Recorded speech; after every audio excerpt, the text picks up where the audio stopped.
tell us more about the new product you have launched recently? So as Gulf African Bank, we are the first premier Islamic bank in Kenya. Yeah. So by virtue of that, we have been on the forefront of launching new products in line with Sharia. So for last week, what we launched is the first insurance premium financing product in East Africa, actually. And what the product is basically cost of getting insurance covers is quite high in Kenya, and you would see that a lot of our customers were having challenges raising the money in lump sum at the onset. So what we've done is try to make it easier for them. So the bank will finance them for the premium for them to be issued with a cover note. And how this works, it's through a tawaruk. So that's the mode of financing. And as you know, in Islamic finance, the key thing is that there has to be an underlying asset. So how tawaruk works basically is the customer would come to the bank and ask for the insurance premium financing, which could be for any insurance. It could be for your motor vehicle, it could be for marine, for those who export, it could be for any kind of insurance. And then what the bank does is we actually trade with the Malaysian bursa, so that palm oil. So we trade in palm oil. So the bank would buy the palm oil through the agent, sell it to the customer, right? And then the customer sells it off at the Malaysian stock exchange again, and that's how he gets the liquidity. So the whole underlying transaction for the insurance premium financing is based on a tawaruk. And that's the key difference between getting insurance premium financing from a conventional bank and getting it from Gulf African Bank. So we had a lot of, especially Muslim-owned businesses that were struggling to raise the money for the premium financing. So the demand actually came from our customers, and we sat down with our Sharia advisory board, with our Sharia department, and we were able to structure financing that is in compliance with Islam. Okay, what kind of a market is your target? So for this particular product, we are targeting both individuals and companies as well. So for individuals, it could be you want to insure your motor vehicle. Comprehensive cover in Kenya is quite expensive.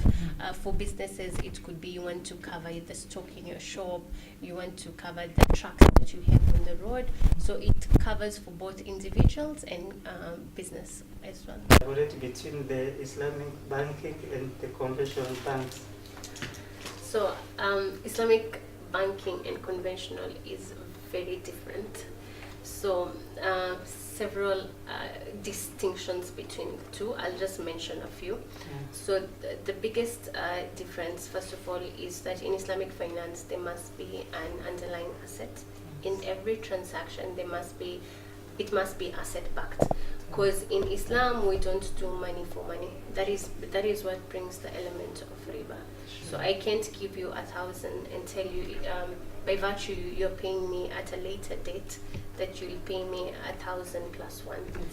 Then it's riba.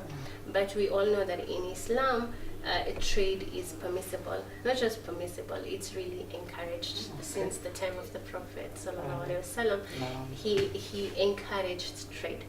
So Islamic mode of financing is based on trade. Then depending on the purpose of facility, it determines the mode of financing we use. So there are different modes of financing. There's murabaha, there's diminishing musharaka, there's card, so depending on the purpose. So when the customer comes in to request for a facility, then we structure based on why does he need the money, and that structure determines the mode. So let's say if you come and you need to buy stock, then we do a murabaha. And there are rules and regulations of that trade transaction. You see, in Islam, everything has rules and regulation. Nothing is left as a gray area. So there are rules and regulations that govern murabaha, and those are the rules and regulations that we use to structure that. Then if you come, you want to buy a motor vehicle or you want to buy a house, then we use a musharaka, which is a partnership. And there are rules and regulations for that as well. And tangible example of how that is different from a conventional bank.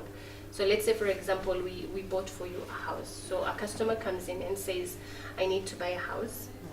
Then what we do is there must be contribution from the customer as well, because it's a musharaka. So the customer says, I'm going to contribute this much. and the bank says, then we will contribute this much to own this building together. Okay. Then as you repay, you take more custody of the asset, right? Yeah. And by virtue that you're using, maybe you're living in that house, you've taken custody, then the bank has the right to charge you rental. Because you're taking possession of a portion that belongs to me as the bank. So we charge you rent. And that rental is what constitutes the profit element for the bank. Then you continue owning the property until you take 100% ownership of the asset. And when we say it's a partnership, it means we share profits and losses. So if anything, let's say, happens to the house, right? The house is insured through Takaful. Then the insurance company pays you and says, okay, whatever happens, this is how much compensation you get. As a conventional bank, when the insurance pays you, all they would look at is how much is our outstanding balance, we need to recover it. And if the insurance does not pay you enough, the customer will be asked to pay the variance. That's nice. But in an Islamic mode of financing, when the insurance company pays you, it is split according to share ownership. It doesn't matter how much is your outstanding balance. So whatever the insurance company pays, it is divided according to share ownership. Then if there's outstanding, it's written off. The second thing in Islamic finance is we only deal with socially responsible businesses. So as you come to open an account at Gulf African Bank, the first thing we look at is what kind of business are you doing? So if you deal in alcoholism, if you deal in casinos, element of gharar comes in. So we will not allow you to open accounts with us if you're dealing in businesses that are not Sharia compliant. That's a major difference. And actually, when you talk to a lot of non-Muslims, they also love this fact because it's also in the Bible. They love the fact that we promote socially responsible businesses as well. And those are the two major differences. So, going forward, what are your future plans? Our future plans as Gulf African Bank is to expand our outreach to more Kenyans. So we are planning to increase more branches in Nairobi, more branches in Mombasa. We recently opened a branch in Nakuru. We've opened Eldoret. We also have plans to expand within the region. There's a lot of demand for Islamic finance in Uganda, Tanzania. And so those are our plans, not just to be in Kenya, but to expand throughout Africa, inshallah. Okay, inshallah. In the past month, you had a workshop on women and entrepreneurship, and we have a knowledge that you also have another one coming soon on Tuesday and Wednesday. Can you elaborate on that, please? Okay. So as Gulf African Bank, we are champions of women economic empowerment. We have a program dubbed Anisa. Anisa in Islam means woman. So that's how we've branded the product under the Anisa umbrella. And under Anisa, we have so many programs. So it's based on 3 pillars. We say we empower, educate, and protect the woman, what matters most to her. So let's say, for example, when you talk about Empower, we have women-only branches. We are the only bank in Kenya that looks at a woman and what are her needs. And so we have women-only branches whereby if you walk in from the askari with her gun outside to the tellers, to the manager, everybody is a woman. And it's not just in complying with Islamic principle whereby mingling of men and women is prohibited if it's not necessary. That is a major aspect. But what we have noticed that it resonates to the non-Muslims as well.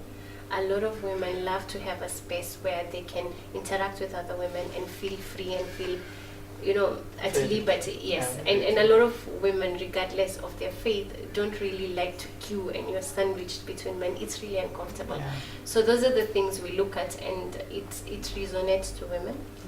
Then for this year, we have partnered up with UN Women. We are signatories to the Women Empowerment Principles. And we were nominated to champion one of the principles, which talks about inclusivity of women in the supply chain. That's nice. Yes, thank you. So what we're doing for this year is, in this program, we're looking at 3 things. So we have said that the government has given the biggest opportunity, first of all, of women in Kenya is in the procurement space. that is one fact we are all aware of. Then we said the government has opened 30% of its procurement to women, youth, and persons of disability. So us as Gulf African Bank, being in the private sector, what can we do as well to be in line with what the government is trying to push? So we have also said as Gulf African Bank that we will open our own internal procurement spend to women. Sure. So where the process started is before this project, we were not able to tell if the businesses we are dealing with are women or not. There was no deliberate effort or a conscious effort to check, are we giving women-owned businesses the tenders? So that has changed now. We have changed our entire process from how we capture vendors in the system, and it started with a cleanup of all the vendors we have to find out among the vendors we've given jobs to, how many of them are women-owned businesses. So this means going back to MEMAC's Memorandum of Understanding and actually checking, does this company really belong to a woman? And that's something we started doing in November. So we've cleaned up our entire vendor base.